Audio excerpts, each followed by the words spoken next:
ప్రధానమంత్రి నరేంద్ర మోదీ ఈ ఏప్రిల్ 18న జాతినుద్దేశించి ప్రసంగించారు. మన ప్రజాస్వామ్యంలో అత్యున్నత రాజకీయ స్థానంలో ఉన్న నాయకుడు ప్రధానమంత్రి. కనుకనే మనలో చాలా మందికి ఆ ప్రభావదాయక వ్యక్తి ప్రసంగం ఒక అత్యవసరమైన సందేశాన్ని సూచిస్తుంది.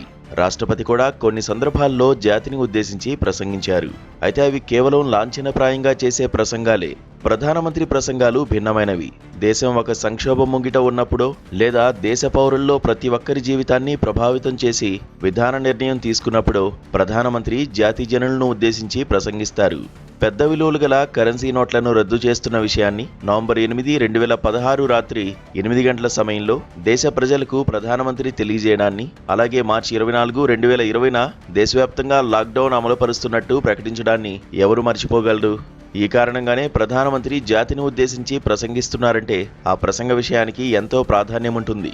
ఆ విషయ అత్యావశ్యకతను అది సూచిస్తుంది. అయితే ఈ నెల 18న దేశ ప్రజలను ఉద్దేశించి ప్రధాని మోదీ చేసిన ప్రసంగానికి అటువంటి ప్రాధాన్యమేమీ లేదు. భారత జాతీయ పతాకం వెనుక ఉండగా వెలువరించిన ప్రసంగంలో మహిళా రిజర్వేషన్ను ప్రతిపక్షాలు అడ్డుకున్నాయని ఆయన ఆరోపించారు. నిజానికి డీలిమిటేషన్తో మహిళలకు మరిన్ని సీట్లు కేటాయించే అంశంతో ముడిపెట్టిన రాజ్యాంగ బిల్లు 2026 పార్లమెంట్ ఆమోదం పొందలేకపోయింది. చట్టసభల్లో మహిళల ప్రాతినిధ్యాన్ని పెంపొందించే ప్రయత్నంలో తమ ప్రభుత్వం విఫలమైనందుకు భారత మహిళలకు ఆయన క్షమాపణలు చెప్పారు.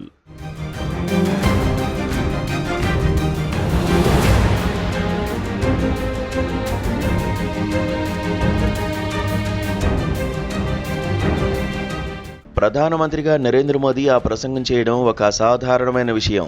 2 కీలక రాష్ట్రాల శాసనసభ ఎన్నికలు జరగనుండగా ఆయన ఆ ప్రసంగం చేశారు.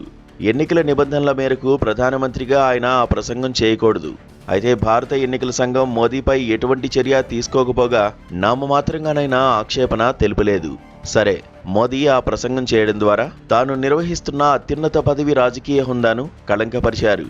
ఎటువంటి వాదనలు ఆయన ఆ ప్రసంగాన్ని చేయడాన్ని న్యాయసమ్మతం చేయలేవు. నరేంద్ర మోదీ చర్యలో రాజకీయ నైతికతను అలా ఉంచితే ఆయన ప్రసంగానికి దేశ పౌరుల ప్రతిస్పందన నాకు అమిత ఆసక్తి గొలుపుతోంది. దానిని నిశితంగా పరిశీలించవలసిన అవసరమున్నది.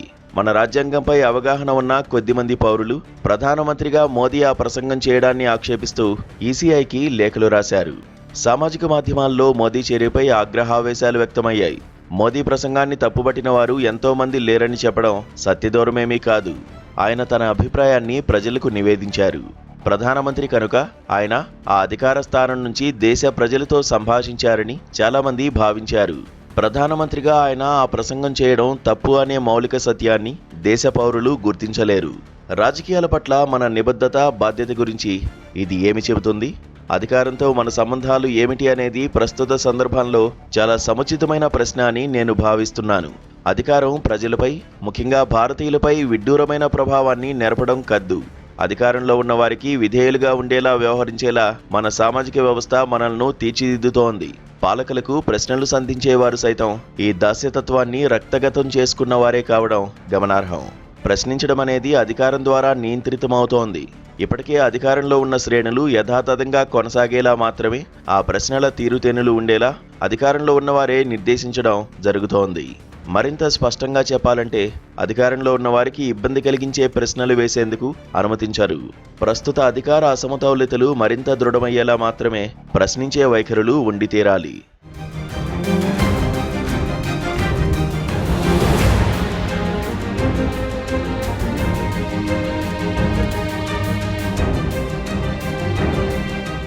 అసలు అధికారంలో ఉన్న వారి చర్యలు, నిర్ణయాలను నిశితంగా ప్రశ్నించాలన్న ఆలోచనే చాలామందికి ఉండదు. ప్రశ్నించిన సహేతుకమైన, సబబైన సమాధానాలను వారు డిమాండ్ చేయరు. ఒకరి అదుపాజ్ఞల్లో ఉండడం, చెప్పింది చేయడమే చాలా సహజ విషయంగా మన సమాజంలో పరిగణన పొందుతోంది. తమిళ మహాకవి సుబ్రహ్మణ్య భారతి ఈ మనోవైఖరిని ఆక్షేపించారు. బానిసత్వంలోనే ఉండిపోవాలనే ఆరాటానికి మనం ఎప్పుడు స్వస్తి చెబుతాం అని ఆయన ప్రశ్నించారు. వలస పాలన కాలంలో ఆయన ఈ ప్రశ్న వేసినప్పటికీ ఇప్పటికీ ఎంతో ఉపయుక్తత ఉన్న విషయమిది. ఎందుకని? మానసిక దాస్యం అనేది మనలో ఇప్పటికీ నిండుగా ఉన్నది. ఈ కారణంగానే మనం మన నాయకులకు గుడ్డి విధేయత చూపుతున్నాం. ఏకీభవించినప్పుడు మౌనంగా ఉండిపోతున్నాం. ఇది మనకు తాతల తరం నుంచి వస్తున్న అలవాటు. దాన్ని కొనసాగించడమే సుఖప్రదంగా మనకు కనిపిస్తోంది. నిచ్చెన మెట్ల కుల వ్యవస్థ, భూస్వామ్య, పితృస్వామ్య భావజాలాలు ఈ మానసిక దాస్యాన్ని మరింతగా దృఢతరం చేస్తున్నాయనేది ఒక నిష్ఠుర సత్యం. సరే, ప్రధాని మోదీ రాజ్యాంగ నైతికతకు విరుద్ధంగా వ్యవహరిస్తున్నారు అనేది విద్యార్థికులు మాత్రమే పట్టించుకునే సమస్య అని, సామాన్యులు ఎవరు తమ నాయకులు రాజకీయ మర్యాదలు పాటిస్తున్నారా లేదా అనే విషయాన్ని లక్ష్యపెట్టరనే వాదన ఒకటి గట్టిగా ఉన్నది. ఇది ప్రమాదకరమైన వాదన. దీని ప్రకారం పేదలు, అణగారిన వర్గాల వారు రాజకీయ ఔచిత్యాన్ని పట్టించుకోరని, రాజకీయాల గురించి వివేకశీలంగా ఆలోచించగల సామర్థ్యం వారికి లేదని భావించవలసి వస్తుంది. ఇదెంతవరకు నిజం?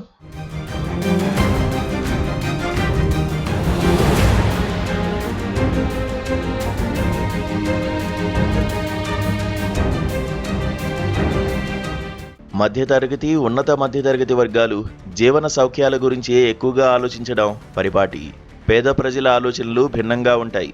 వారు కేవలం ఉపాధి, తిండి, గూడు గురించి మాత్రమే ఆందోళన పడరు. జీవన యాతనలకు, కేవలం ఆర్థిక ఉపశమనానికి పరిమితం కాని సంపూర్ణ స్వేచ్ఛ గురించి వారు కలలు కంటారు. స్వయం ప్రతిపత్తితో తమ జీవితాలను తామే నిర్ణయించుకోగల సామర్థ్యం కోసం ఆరాటమే వారి స్వేచ్ఛా స్వప్నం.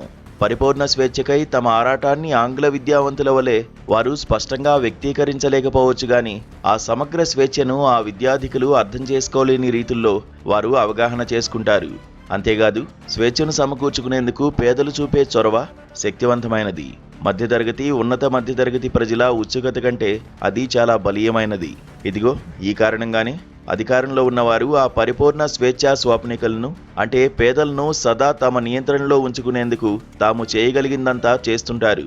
మరి ముఖ్యంగా తాము అనుమతించిన ఆలోచన రీతులకు భిన్నమైన సరళిలో పేదల ఆలోచనలు సాగేందుకు ససేమిరా అంగీకరించరు. అణగారిన వర్గాల వారికి అధికారం కొరవడ్డానికి కారణమేమిటి? స్వేచ్ఛ కోసం వారు చేస్తున్న పోరాటాన్ని అమల్లో ఉన్న సామాజిక సంప్రదాయాలు, రాజకీయ ఆధిపత్యాలు అపరిమితంగా కష్టతరం చేయడమే కాదు,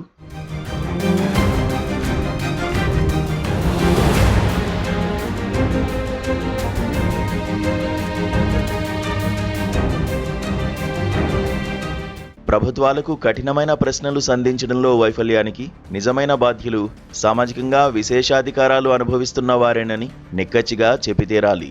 జీవన సౌఖ్యాలు నిరంతరం అందుబాటులో ఉన్న సామాజిక శ్రేణులివి. తాత ముత్తాతల కాలం నుంచి జీవితం ఒక పండుగలా గడుస్తుండటంతో అధికారంలో ఉన్న వారి పట్ల విధేయతతో వ్యవహరించడం ఈ సామాజిక వర్గాలకు ఒక స్వతసిద్ధ లక్షణంగా మారింది. సమాజంలో అట్టడుగున ఉన్న వారితో పోల్చి చూసినప్పుడు ఈ సామాజిక వర్గాల్లో చాలా మంది జీవన సౌఖ్యాలకు నోచుకుంటున్న వారే. వారి ఆర్థిక బలిమి కంటే సామాజిక ప్రభావ ప్రాబల్యాలు చాలా చాలా అధికం. కనుకనే జీవన మనుగడకు ముఖ్యమైన స్వేచ్ఛను వారు లక్ష్యపెట్టరు. కేవలం ఆర్థిక అభ్యుదయం పరంగానే స్వేచ్ఛ గురించి వివేచిస్తారు. ఆ సమున్నత ఆదర్శాన్ని ఆర్థిక ఉన్నతి కోసం ఉపయోగించుకుంటారు. సామాజిక పురోగతి, రాజకీయ ప్రగతి, సృజనాత్మకత పరంగా స్వేచ్ఛను అర్థం చేసుకోవడం సామాజిక విశేషాధికారాలతో అలరారుతున్న వారికి దాదాపుగా అసాధ్యమైపోతోంది.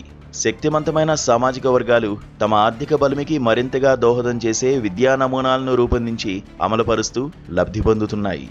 సమస్త సామాజిక వ్యవస్థలు, నిర్మాణాలను ప్రభావితం చేయగల సామర్థ్యం ఈ కులీన వర్గాలకు ఉన్నందున వారి జీవన స్థితిగతులు సమాజంలోని సమస్త శ్రేణులకు ఆకాంక్షాత్మకమయ్యాయి. ఈ పరిస్థితిలో మోదీ రాజకీయ ప్రవర్తనా సరళి మన మనసులను గాయపరిచేదిగా, మన అవగాహనను వక్రీకరించేదిగా, మన అభిప్రాయాలను ప్రభావితం చేసేదిగా ఉంటోంది. మరి ముఖ్యంగా రాజకీయ నైతికతను అసంగతం చేస్తోంది. సామాజిక అంతరాలకు అతీతంగా అన్ని వర్గాల ప్రజలు కలిసికట్టుగా ప్రభుత్వానికి ఇబ్బందికరమైన ప్రశ్నలు సంధించాలి. ప్రజాప్రతినిధులను జవాబుదారీగా ఉంచాలి. రాజకీయ ప్రవర్తనా రీతులు అత్యున్నత ప్రమాణాలకు అనుగుణంగా ఉండి తీరాలని డిమాండ్ చేయాలి. పౌర భాగస్వామ్యం ఇంత క్రియాశీలకంగా ఉంటేనే ప్రజాస్వామ్యం సజీవంగా ఉంటుంది.